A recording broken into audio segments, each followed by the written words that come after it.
Well, the Australian Parliamentary Labor Party has today met here at the Balmain Town Hall. Today, the Australian Parliamentary Labor Party has made more history in Balmain. Today, the Australian Parliamentary Labor Party has decided to democratise the party for the future. The party has decided also to make sure that the Prime Minister who the people elect in the future will be the Prime Minister that the people get in the future. The Australian Labor Party has been meeting in this hall for the last 120 years. In fact, the Australian Labor Party has been meeting in halls like this around Australia for the last 120 years. Today, the ALP has passed one of its most significant reforms to the party in recent history. This reform brings us into line with the sorts of models which have been embraced in the United Kingdom, Canada and the United States. These are reforms which will be welcomed by our 44,000 rank-and-file members across the nation. Each of our members now gets to have a say, a real say, in the future leadership of our party. Decisions can no longer simply be made by a factional few. But these reforms also extend beyond party lines. They go to the Australian public itself.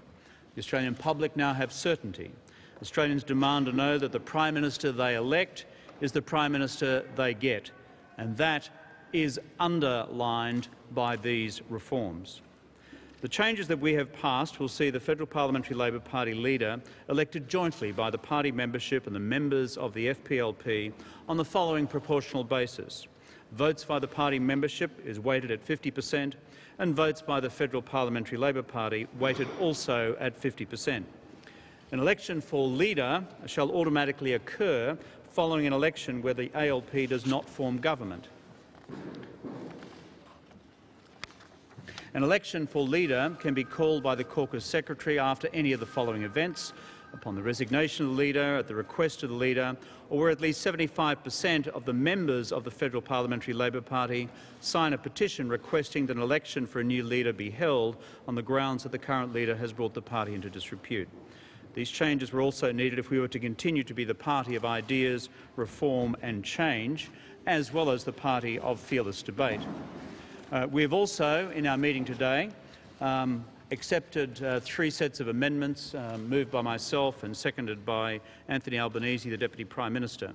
And that is that the rule in terms of the Leader of the Opposition, if the party does not form government, under those circumstances the Leader would be open to a future ballot if there was a petition of 60% of the members of the Federal Parliamentary Party rather than 75%, as is the case for the party when we are in government and the leader is Prime Minister.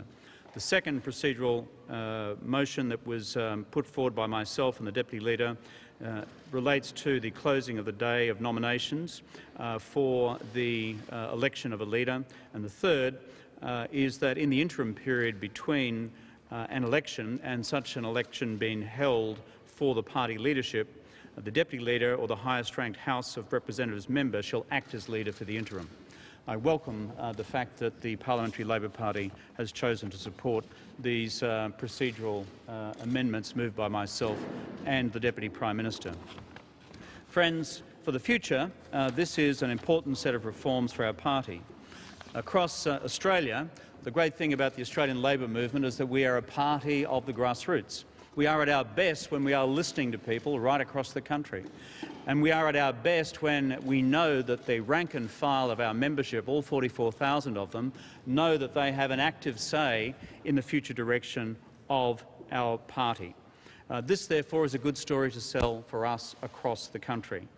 I believe it is the right message for the party. It is the right message also to the country at large, who have raised concerns about these matters in recent times. I repeat, under this reform, we have implemented the single greatest reform in the Parliamentary Labor Party, the Labor Party more generally in recent times, not only democratising the party, but also ensuring that the Prime Minister the Australian people vote for is the Prime Minister the Australian people then get. Of course, this is a matter for us primarily, but also of relevance to the country at large. As well as in recent times, we've embraced another series of important policy directions. Last Friday, we made clear through the announcement with Prime Minister Peter O'Neill from Papua New Guinea our new approach to the question of asylum seekers.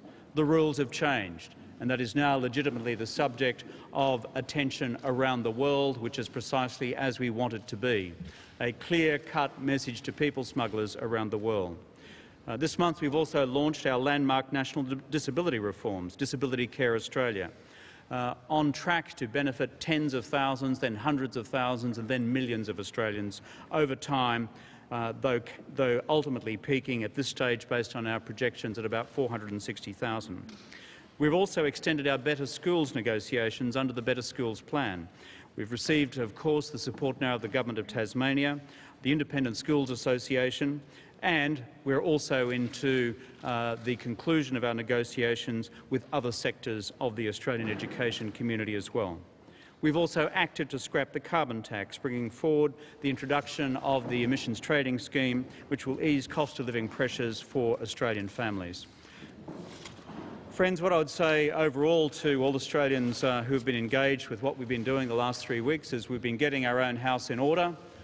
With this major reform to the parliamentary party, I believe we have one of the most modern party structures in Australia going into the future. That's as it should be. We've also been putting our best foot forward on key areas of policy, on the future challenges to our economy and our response to it through a national competitiveness agenda, through to what we have done most recently also in relation to asylum seekers and, of course, the price on carbon.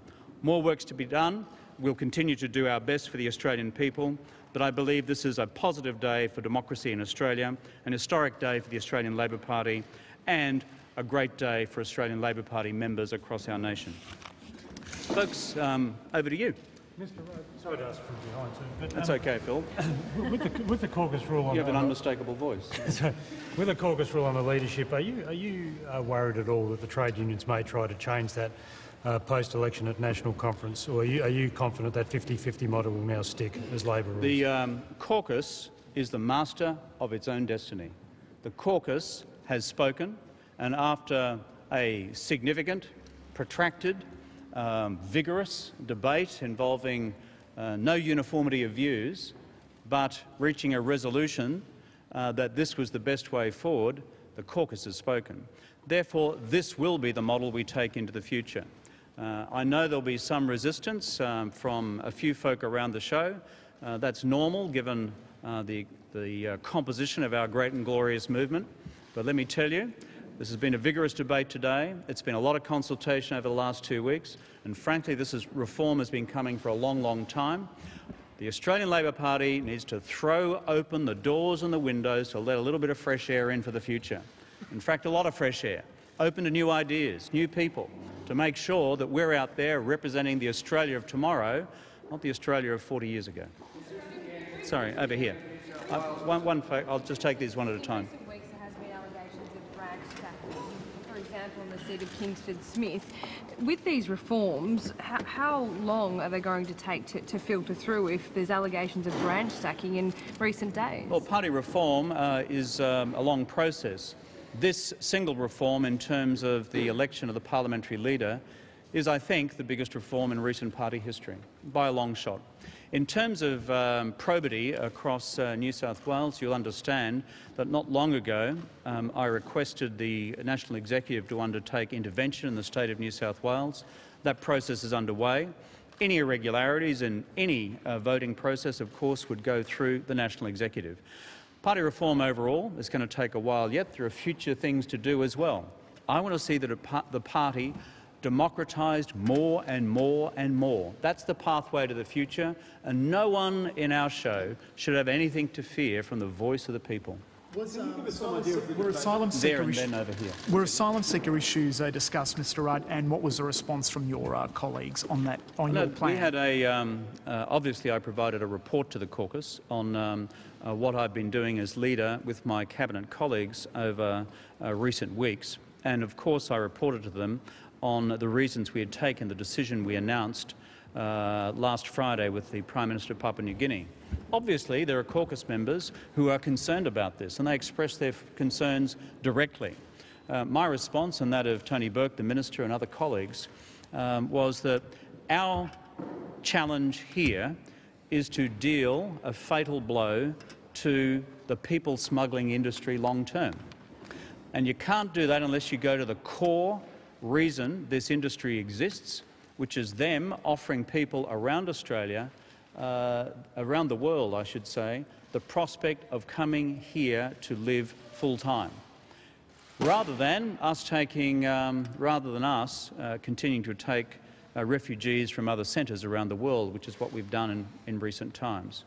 So this, from our perspective and the government's perspective, and my response to questions from the caucus, is the right response, and it is the right ethical response to the drownings we see at sea, the proliferation of this industry, and the fact that people languishing in camps for 10 and 20 years aren't getting a fair go in terms of coming here as a bona fide refugee.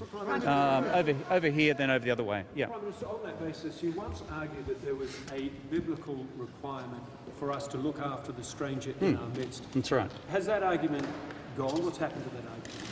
Well, without going to the absolute accuracy of your quote, let me say this. We have an ethical responsibility to look after people wherever we can.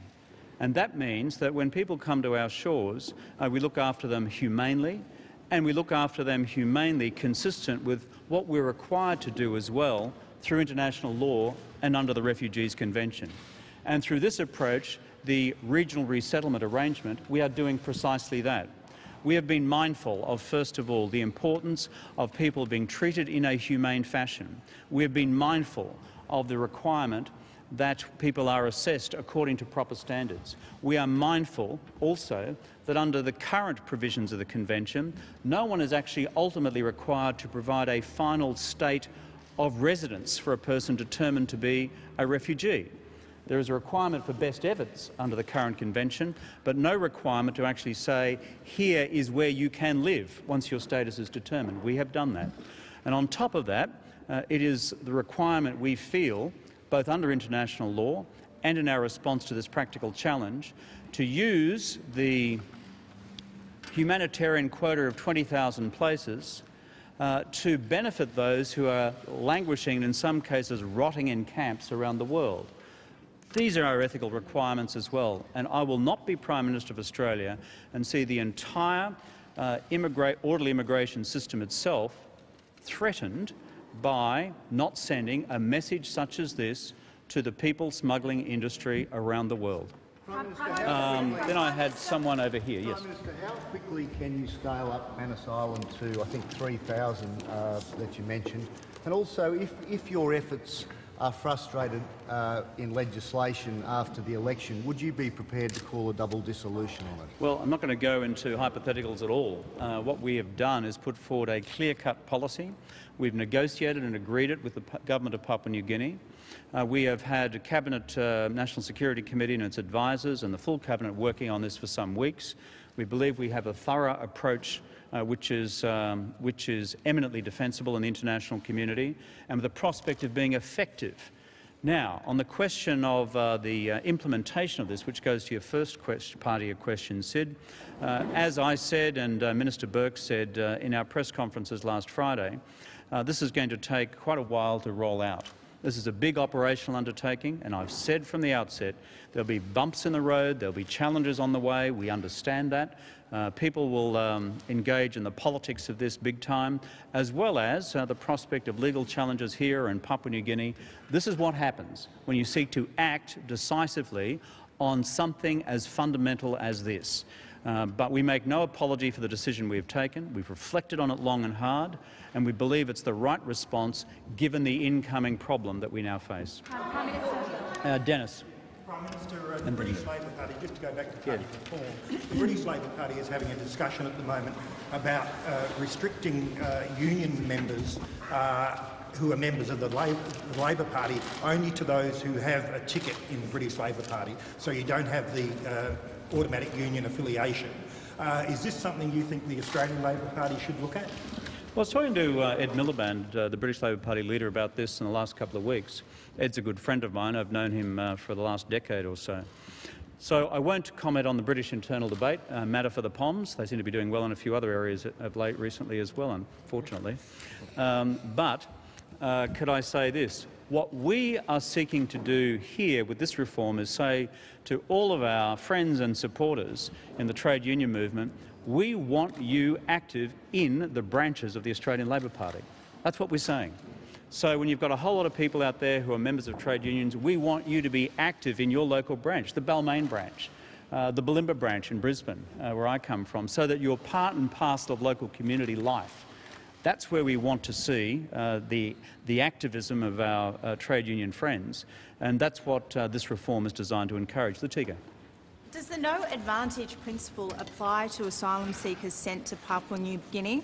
Meaning that do they still languish for years unspecified to have their claims processed, or will claims be processed immediately? On that, I'll direct that question to the Immigration Minister. I don't wish to say anything inaccurate. As you know, we indicated that this new arrangement would apply from the date of announcement last Friday, but I would suggest you put that question to him. I do not want to say anything which is misleading. Last couple of questions. One there and one there. You won't apologise for the toughness of this policy, but will you apologise for dismantling the Pacific Solutions? Many people who and many times in the recent debate on the question of asylum seekers policy, what I've said is this, and I think you're aware of it. Number one, we took our policies to the 2007 election with that explicitly made clear to the Australian people, and we voted in on that basis. And we did so under the circumstances at the time. What I've said most recently in interviews on this subject is that circumstances then, internationally, changed, particularly in the period of 2009-10. I've also said that we should have adjusted our policy earlier. What I'm saying now is, given the information about the numbers of people coming, secondly, it overwhelming our humanitarian quota of 20,000 a year, who normally we ask people around the world through the UNHCR to fill, this required an adjustment in policy. That's what I've said, and that's what that underpins the new policy approach we've adopted for the future. Remember, Australia remains the third most generous country in the world in the resettlement of refugees. After the United States and Canada, we take the largest number. Under this government, we've increased it from 12 to 20,000 a year. I've foreshadowed that with the successful implementation of this regional resettlement arrangement, that we also leave open the possibility of increasing that number from 20 to 27,000. I've also said very clearly, here are the range of other protections we're building in under the obligations of the UN Convention. But I'm also saying to people smugglers and their business model around the world that, frankly, your model is now busted. And you better get used to that fact, because this government is going to take a hard line on this. These folk are merchants in death, and with that, their business model needs to be dismantled. Part of this policy response is to do just that. Prime Minister, have you made a final decision on the election date yet? And if you have, would you care to share it with us? Share it with you. Let me just say, you know something, in this period of government, we've been focused on the outstanding policy challenges that we face, and there are still a number to address. We've been dealing with this problem of asylum seekers policy. We've been dealing with the challenges of cost of living pressures, and therefore the decision we've taken to scrap the carbon tax. We've also been dealing with the matters that we've gathered here today to attend to in Balmain, which is fundamental party reform. I've also been seized as the government of the new economic challenges which lie ahead of us, given the end of the China resources boom and the need for us now to diversify the economy, create new industries, so that we don't have all of our eggs in one basket. These are big challenges for government. We still have other challenges to deal with. People have mentioned here today this broader debate, as I understand that you would, on asylum seekers. I've also seen some statements from Mr Abbott on this. I want to make something very plain here in my response to what he has said today. It's quite plain to us that Mr Abbott is out there deliberately undermining the government's clear message to people smugglers. This is not in the national interest. It might be in Mr Abbott's personal political interest, but frankly, if you do that sort of stuff, you raise the question about your ultimate fitness to hold the high office of Prime Minister. Having said that, folks, we've got to zip because there are folks waiting for us down the road.